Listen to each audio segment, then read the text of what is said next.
been almost 65 years. 65 years that this bill has not been passed. Why?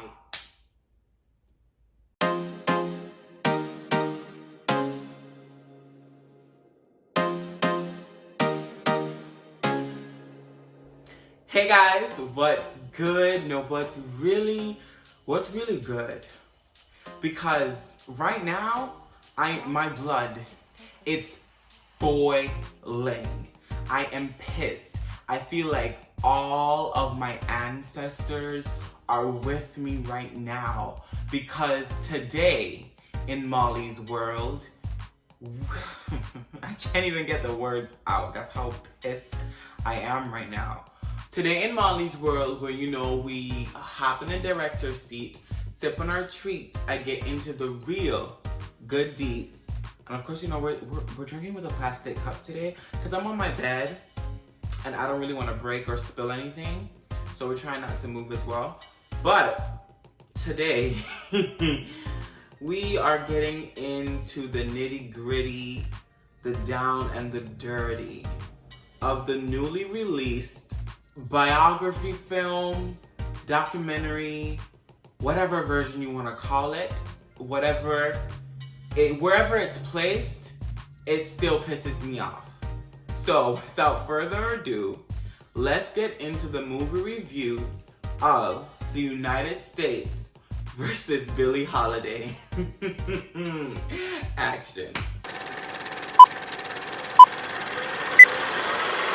First things first, I have to give props to my actors. And the head lady, the main woman in charge, her debut, let's give it up for Andrea Day, because I think she did a phenomenal job. This may have been a very hard role to play, and I admire her for stepping up to the plate and embracing such a strong and powerful story. Of course, we have to give it up for my good Mr. Rhodes. Mr. Rhodes. After seeing him in Moonlight, I knew that I found the man of my life. And the way that he did the things that he did to Miss Holiday in this movie, my mind, my soul, my body is waiting for you, Mr. Rhodes, with open arms and open legs and an open mouth. We are not going to forget that he was an informant for the fucking feds. And he tried to bring one of his own black sisters down. Like, what the fuck possessed you to do that, bro? Like, this is a time where I feel like I get it, but at the same time, I don't get it. Because if it was me in that position, I don't see how you could have such integrity. Of course, he came around and he recognized his faults and he felt bad for it. But initially, why would you ever want to bring someone of your same skin color down? Why would you want to do that when there are so many white people around already doing it? Oh, I'm sorry. This is why the universe and the gods and my spirit guides knew why my ass was born in this time. Because if I was born back then, I probably would have been dead already. No shade, I'm sorry to say it like this, I probably would have been lynched. I'm so sorry, because I am so defiant and so strong-willed that you could not tell me things like that. You could not have told me that I cannot go into rooms where I'm unwelcomed. If I went places where I was unwelcomed, I would not be here right now. I would not be standing where I am right now. If my ancestors and the people before me did not go into rooms where they were unwelcomed or places where they were unwelcomed, I would not have the same rights and opportunities that I have now. So if I was born back then, I would be one of those people that did risk their lives so future generations can have what they have. Because I couldn't see myself sitting around and doing nothing. I personally have only ever heard of Billie Holiday for that iconic Strange Fruit song, because if you guys know me, then you know what the title Strange Fruit means to me. And you also know that it's probably one of my favorite songs that I've ever danced to, which is why I knew where it came from. I was just unaware of how much white people hated it. They were so disgusted with themselves that they projected their hate onto one woman that was simply telling people what they were doing. The song was originally written as a poem by a white man named Abel Maripool. I don't know if I'm saying his name right, but that's who wrote the poem. Because he was so disgusted with racism, he wrote this poem, and Billie sang it as a song. Now, I can't make up any excuse for why she was still doing drugs. I can't. But in terms of me understanding her character and seeing what she's been through, she was very aware of what she was doing. She knew she had no ability to love because of what had happened to her at a very young age. And I've always said this because it's something that I've learned, but a person's perception of the world and love and who they're meant to be is developed by the age of 6. By the age of 6, this little girl was working and selling her body to men because that's what her mother taught her. By the age of 6, this is what this woman was doing. 6. Imagine a 6-year-old working and selling her body to men. I could understand why she's on drugs. I would want to do everything under the sun to numb that kind of pain. Like, what? But then here we have that she was on drugs, but not enough of it to arrest her. So here comes Mr. Jimmy planting things on her and getting her caught up, and eventually she went to jail. She got out from jail, was still on drugs. We know she was falling in love with Jimmy, or Jimmy was falling in love with her. And as they're on tour, experiencing things, she just comes to this realization that she can't do it anymore. That what she has with Jimmy is something new, something that she does not know. And the only type of love that makes her feel safe is love where she's in control. And that, unfortunately, is that aggressive love that she knows, that overpowering, belittling love that she's known her entire life. So she's telling Jimmy, hey, whatever we have here, it may be the best thing that's ever happened to me, but I don't feel comfortable. I'm scared because it's new. I'm not in control. I can't control the way I feel around you. With so little words, I knew that's exactly what she was saying, and you could see it on her face. Once again, Andrea, you did your part. She gets up and she leaves with this man, Mr. McKay.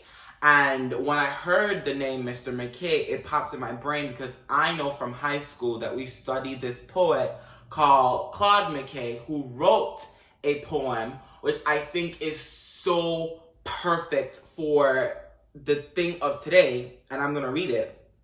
If we must die, let it not be like hogs hunted and penned in an inglorious spot, while round us bark the mad and hungry dogs, making their mock at our cursed lot.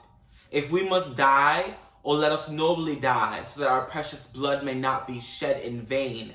Then, even the monsters we defy shall be constrained to honor us though dead. O kinsmen, we must meet the common foe. Though far outnumbered, let us show us brave, and for their 1,000 blows deal one death blow.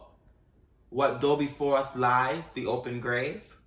Like men, we'll face the murderous, cowardly pack, pressed to the wall, dying, but fighting back. That is how I feel right now. I'm enraged. I'm ready to fight.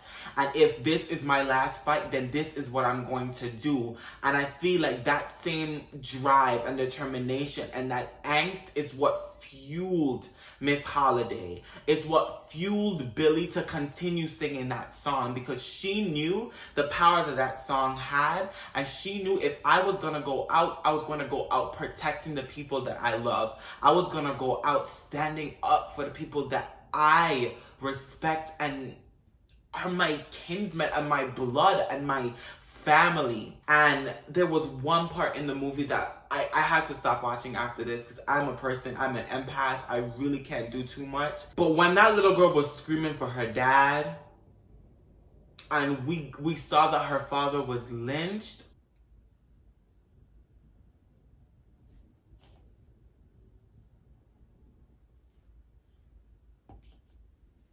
and you could just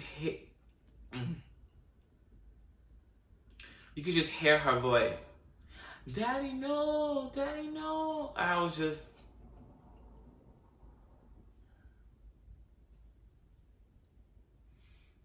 Andrea's reaction as Billie Holiday in that moment was so genuine and heartfelt. I'm almost 100% sure, although I was not there, that was real tears. That everyone on set in that moment felt that part of that movie. Because there's no way you cannot feel something hearing that little girl scream and then seeing it. She knew in that moment she had to keep singing that song. She had to continue to let white people know what the fuck they were doing was fucked up. She was on her deathbed because her liver was crashing. She had jaundice. You could see it in her eyes. Probably from all the drugs, but also from all the alcohol she was drinking. And they still found a way to put heroin on her. And then had the nerve to put handcuffs on her ankle. Once again, let's bring back systematic racism. Because here we have white people trying to take down black people using drugs. First, it was heroin, shotting it up. Then it was crack. Then it's weed. What else is it gonna be? I'm not saying all white people are bad, because Miss Holiday in the movie, she had her little white friend that helped her out here and there.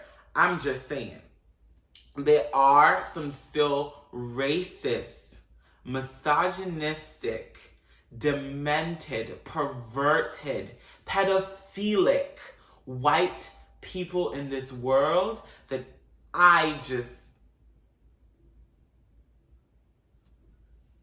one of the things that they stated in the beginning of the movie was that a bill to make lynching illegal was brought forth, but never passed. The year that this was brought to the table was 1937.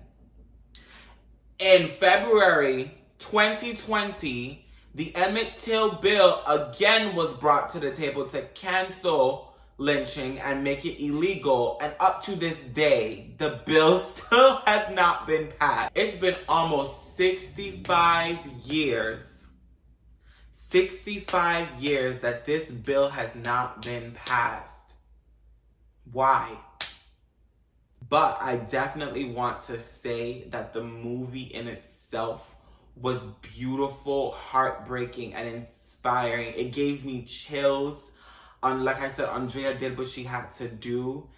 It was a beautifully constructed movie. The songs, her voice. We already know she had a voice, but her voice, it brought me to tears. Because it was after she had seen this man hanging from the street and this girl crying and screaming for her dad. When she sung that after that, I cried. Like I said, it's still Black History Month, so I'm going forth with my people. This is definitely a movie that you need to sit down and watch in detail. It's probably a lot for you to take in. Let's celebrate Miss Holiday instead of looking at her as a sad case or someone that, like the way the history books have it, went down for drugs or whatever. Let's look at the impact she's made with just one song, and look at how much she's been through in her entire life and how she's persevered. And why is it even a thing? Why is it even a thing that we have to get a law passed to do that? It's killing people. You know what I'm saying? If you guys happen to enjoy this review, then